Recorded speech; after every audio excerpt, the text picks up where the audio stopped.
प्यारे भाइयों बहनों, सादर सप्रेम नमस्ते। आशा है आप सब ईश्वर की कृपा से स्वस्थ बस आनंद होंगे।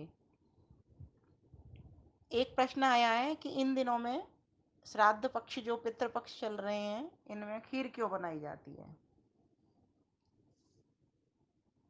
तो इसका उत्तर ये है कि हमारे यहाँ पर जितने भी पर्व हों या परंपराएं हों, वे सभी ऋतु के अनुकूल भोजनों से जुड़ी होती हैं, जिससे हमें स्वास्थ्य की दृष्टि से लाभ मिले। वैज्ञानिक दृष्टि से दूध और चावल का मिश्रण उत्तम माना गया है, और हमारे शास्त्रों के अनुसार भी दुग्ध को तो अमृत कहा ही गया है, क्योंकि दुग्ध पान करने से शरीर स्वस्थ और मजबूत होता है। और जब उसमें चावल का संयोग हो जाता है और शक्कर का भी उसके साथ प्रयोग हो जाता है, गुड़ आदि का, तो वह खीर बन जाती है, तो बहुत ही पौष्टिक हो जाती है। तो वर्षा ऋतु की समाप्ति जैसे ही होती है, शरद ऋतु का आगमन हो जाता है। तो इसीलिए इस ऋतु परिवर्तन में दूध और चावल का मिश्रण वैज्ञानिक दृष्टि से उत्तम है। वैज्ञानिक दृष्टिकोण से देखें तो पितृपक्ष मौसम परिवर्तन के समय ही आता है। अपने ये भी देख रहे हो आप कि बरसात गई है और अब ये पितृपक्ष का कार्यक्रम शुरू हो गया। इस समय सर्दियों की शुरुआत होती है, और ऐसे में दूध और चावल से बनाई जाने वाली पकवान हमारे लिए सभी के लिए लाभकारी होती है। शरद पूर्णिमा की रात में बनाई जाने वाली खीर के लिए हम चांदी का पात्र हो उसमें रखें, या फिर स्टील का पात्र हो या मिट्टी का पात्र हो, उसमें खीर को बना करके रख दें, तो उसमें और लाभकारी गुण जमा हो जाते हैं। और देवों को तो ये प्रिय होती है, हम सभी को भी प्रिय है, खीर तो सभी को प्रिय होती है। और हम तो यज्ञ करते हैं, उसमें खीर की आहुति लगाते ही हैं। तो इन दिनों इस खीर का विशेष महत्व क्यों हो जाता है? क्योंकि हम सभी जानते हैं कि इन दिनों हमारा पित्त कुपित होने लग जाता है। बरसात गई, शरद ऋतु का आगमन हुआ, एक ऋतु के परिवर्तन, एक ऋतु से दूसरी ऋतु में परिवर्तन हुआ। और इसके बाद ही आप देखोगे, कुछ दिनों के बाद ही शरद पूर्णिमा आ जाएगी। उस दिन तो पूरी रात भर हम चांदनी में इस खीर को रखते हैं। तो जो चंद्रमा की जो किरणें वो उस पर पड़ती हैं, फिर सुबह उसको यज्ञ में लगा करके हम उसको खाते हैं। तो ये एक अलग प्रकार का उसका भी महत्व, तो उससे भी हमें पुष्टि मिलती है, शारीरिक रोग हमारे खत्म होते हैं।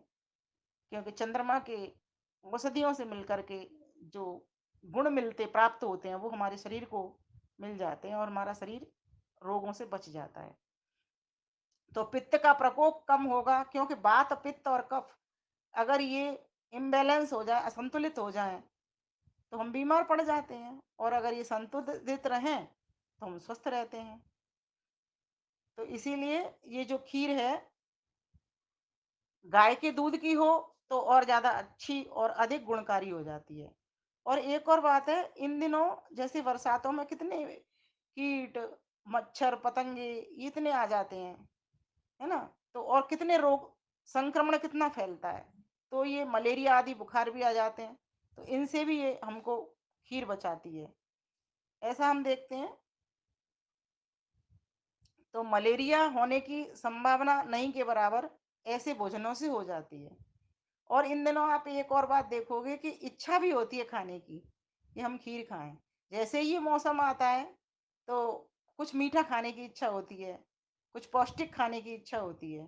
क्योंकि इससे पहले हमने कुछ श्रावणी पर्वों में कुछ व्रत लिए, कुछ कम खाया भी, ध्यान उपासना अधिक भी की, उससे भी शरीर हमारा थोड़ा कुछ शारीरिक रूप से कमजोर हुआ।